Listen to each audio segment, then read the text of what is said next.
Welcome to the Hoyt Pro Shop. My name's Kevin Wilkie, and today I'm here to talk about how to choose the right stabilizer for your hunting bow.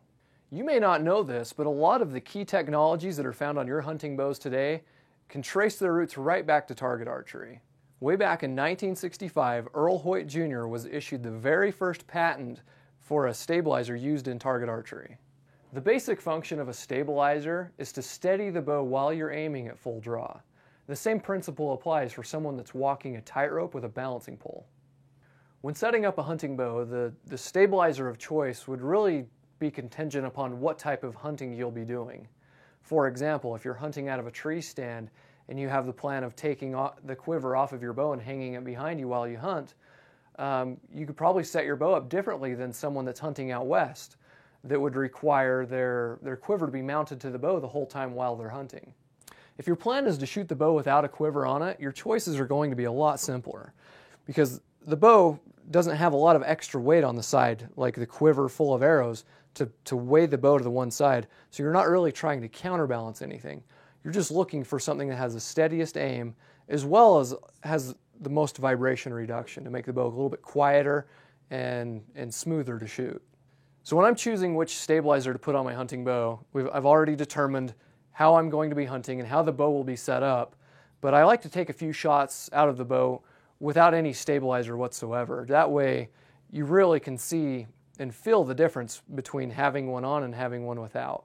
So once you've determined how you'll be hunting with your bow, whether it has a quiver on or quiver off, it's important that you go to your local Hoyt dealer and try a few stabilizers out. Experiment with different lengths, what a long one feels like versus short, or heavy versus really lightweight. You'll notice a difference when you're putting them on by how the bow feels after the shot as well as how steady it aims. So once you've taken a few shots out of your bow without a stabilizer to determine what it feels like without anything on it, you get to the fun part. You get to be able to try out all of the different stabilizers out there. Starting with the Fuse Flex Blade, this is a really cool stabilizer. It's really lightweight, it's very affordable, does a great job of getting rid of some excess noise and vibration. However, you're very limited because it only comes in one size. Up next, we've got the Fuse Axioms. Really popular stabilizer, comes in 3 different sizes, and as you increase in size, they also increase in weight. Up next, we've got the Fuse Carbon Blades. Really cool stabilizers. They work really well in the wind with their aerodynamic shape. And another really cool feature is they only flex in 2 directions, up and down. And it puts the flex pattern in the same linear path as the way your bow flexes, the same direction as the limbs are going. Similar to the Carbon Blade, we've got the Hoyt Carbon Edge. Features a lot of the same technologies and features as the Carbon Blades. They also have these shock rods. They work really well for taking out the high frequency vibration, where you've got the center doinker to be able to take out a lot of the extra vibration. And they're available in 2 sizes, a 6.5 inch and an 8.5 inch. So depending on kind of what you're requiring as far as length and weight, you're pretty well covered with all of these hunting stabilizer features. For a lot of archers that are looking to take some longer shots, whether they're shooting in 3D or hunting out west where you'd have a longer shot than what you'd typically get out of a tree stand, are leaning more towards a target-styled stabilizer system.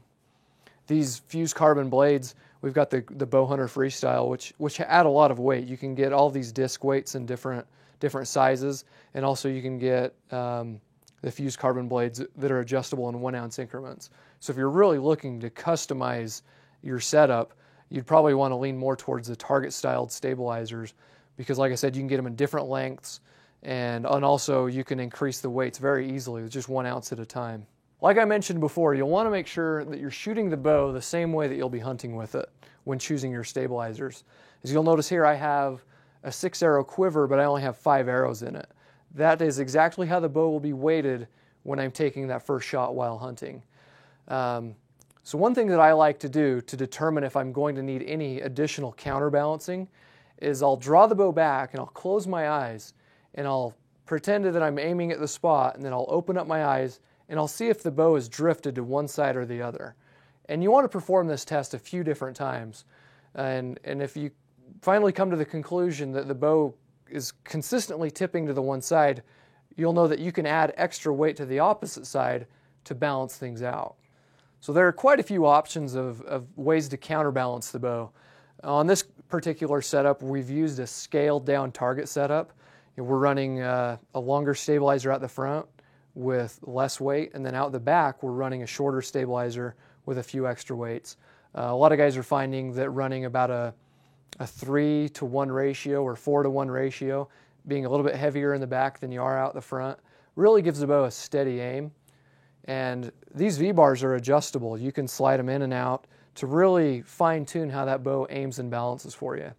The one drawback to this style of setup is it does get pretty cumbersome. So if you're in a ground blind where this stuff might get hung up or in the way, you'd want to look at some other options. If you're looking for a lighter weight alternative, you can run just your normal hunting stabilizer in a shorter length. It's a little more compact to the bow, but coupled with a side blade adapter. These side blade adapters are a really sturdy way to connect the stabilizer to the bow, but they're fully adjustable. So if you're noticing that the bow is continually canting to one side while you're aiming, you can simply offset the stabilizer. It doesn't add any extra weight, it just balances out the bow a little bit more. As you can tell, there are a lot of different options. The key is to go to your local Hoyt dealer, try a lot of the different stabilizers out, and keep in mind what works for one guy might not necessarily work for you, and you may be surprised on what you end up shooting with.